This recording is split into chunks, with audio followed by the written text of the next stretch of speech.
Bolalarga 2 oyligidan boshlab kitob o'qib berish kerak. Kitob o'qib berish bolalarning ichki dunyosi hamda aqliy qobiliyatini tezroq rivojlantiradi. Bunday bolalarning so'z boyligi ko'p, ular erta hamda ravon gapirishadi. Odatda kitob uyqudan oldin kechasi o'qib beriladi.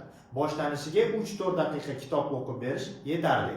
Boshlanishiga rasmli va oddiy so'zlardan iborat kitoblar o'qib beriladi. Ko'pchilik rasmni shunchaki ko'rsatadi. Aslida esa rasmni ko'rsatib, uni ta'riflab berish kerak. Turli xil kitoblar, hattoki she'r ham o'qib bersa bo'ladi. Bitta kitobni 2-3 marotaba o'qib berish kerak, chunki bolalar takrorlanuvchi narsalarni yaxshi ko'rishadi.